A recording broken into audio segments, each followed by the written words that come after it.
In Greek mythology, Midas was the king of Phrygia and ruled from his castle in its beautiful garden in which roses grow of themselves, each bearing 60 blossoms and of surpassing fragrance, according to Herodotus.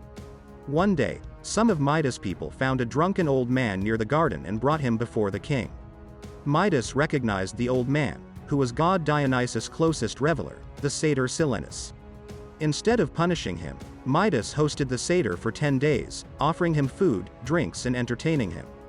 When he returned him safely to Dionysus, the god felt gratitude and offered Midas to grant him any wish he had. Midas, motivated by his greed, asked that he should be able to turn into gold everything he touched.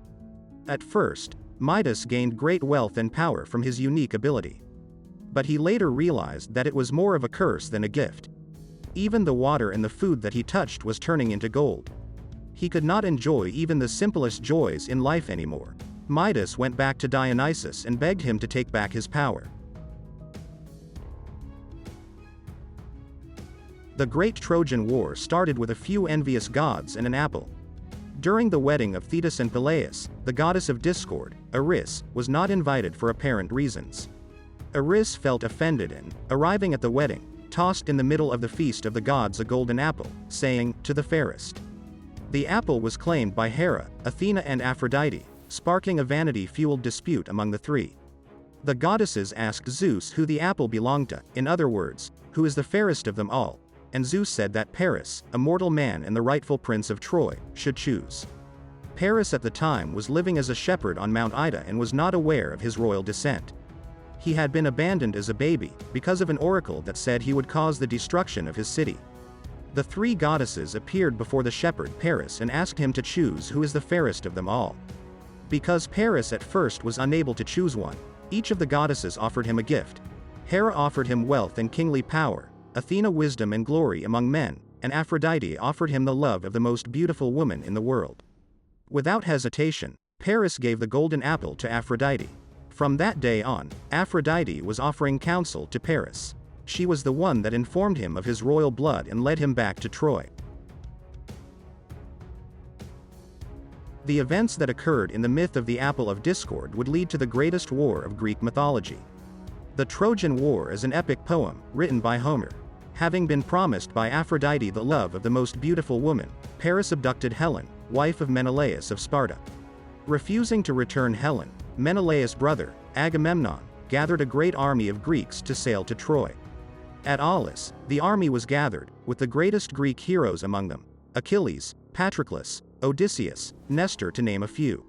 However, there was no wind for the ships to sail and the warriors started to complain. The reason for this was the killing of Artemis' sacred deer by Agamemnon. The Greek king was forced to sacrifice his daughter, Iphigenia, to appease Artemis and the winds came. For 9 years the Greek army was trying to enter the walls of Troy without any luck.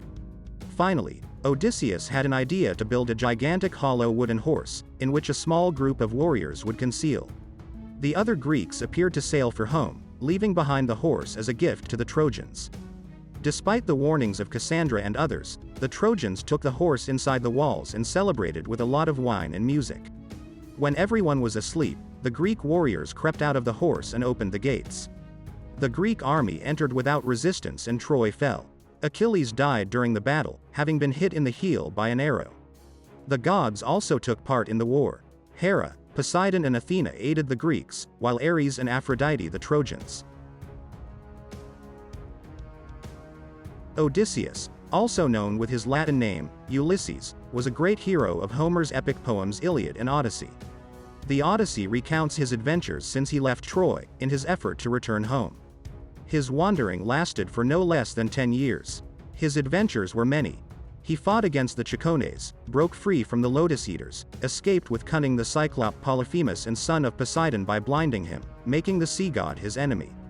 He then visited the island of Iolus, the wind god, receiving a sack as a gift, which contained all the winds inside, to help him arrive home.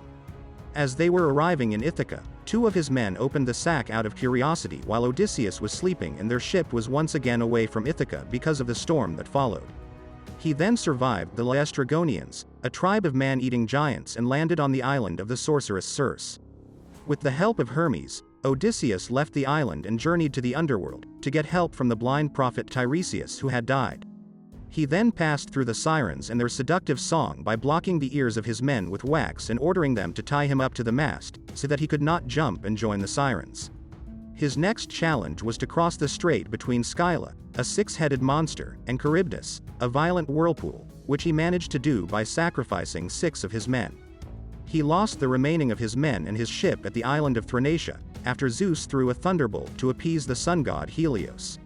Odysseus found himself next to the island of Ogygia, where he spent 7 years with the goddess Calypso who had fallen in love with him. With the help of Hermes, he left the island with a raft he made. A storm washed him this time at the island of the Phaeacians. This time he was lucky since the island was protected by King Alcinous and his queen Arete, who helped him return to Ithaca. When he finally arrived, 20 years after setting sail for Troy, he found that his palace was inhabited by young people from noble families in the surrounding islands and Ithaca. Each of them wanted to marry Penelope, his wife, because they believed Odysseus did not survive. Penelope patiently waited all these years for the return of her husband, devising a trick to delay her suitors. Odysseus killed them all with his bow, with the help of his son Telemachus and his faithful dog. But as soon as he killed the suitors, their fathers got angry and demanded revenge. Finally, goddess Athena, his everlasting protector, brought peace to the island, and Odysseus and his wife Penelope were reunited and happy at last. One of the most famous stories of Greek mythology is that of Jason and the Argonauts, and their quest for the Golden Fleece. Jason was the son of Aeson, rightful heir to the throne of Iolcus.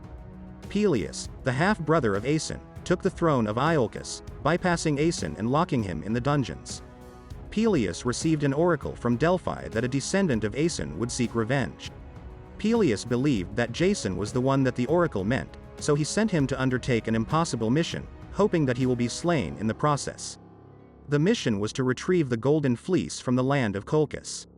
The Golden Fleece was the skin of a winged holy ram of god Zeus, and it was guarded by a huge dragon. For the great adventure, Jason assembled the best heroes of Greece, including Hercules and Orpheus, and had a special boat built, named Argos. So, Jason and the Argonauts began their journey. After a challenging voyage, they arrived at Colchis and asked the Golden Fleece from King Aedes. The king deceived Jason and put him into great danger, only for Medea, Aedes' daughter, to save him. Medea was a sorceress and fell in love with Jason.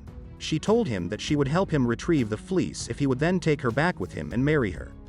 Jason agreed, and Medea put a spell on the dragon, allowing Jason to retrieve the fleece. Jason and the Argonauts, together with Medea, returned to Argos and set sail away from Colchis. However, before they leave, Medea killed her brother, spreading his pieces across the ocean, so that her father would not follow them before he gathers all the pieces. Zeus was angry with the killing of Medea's brother and sent many trials to the Argonauts. They had to pass through the Sirens, the Scylla and Charybdis, Talos, and many more.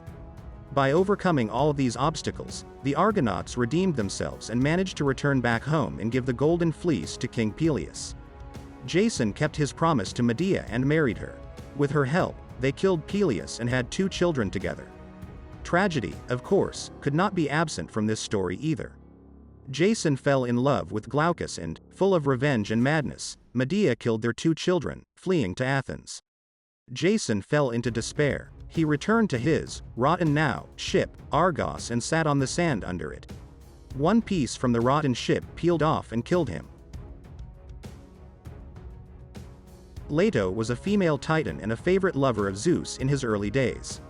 While she was pregnant with Zeuss Children, Zeus married goddess Hera. As expected, Hera was furious and very jealous of Leto for bearing her husband's children. She did everything in her power to make the life of Leto difficult and tried her best not to allow her to give birth to Zeuss Children. She pushed Leto out of Olympus.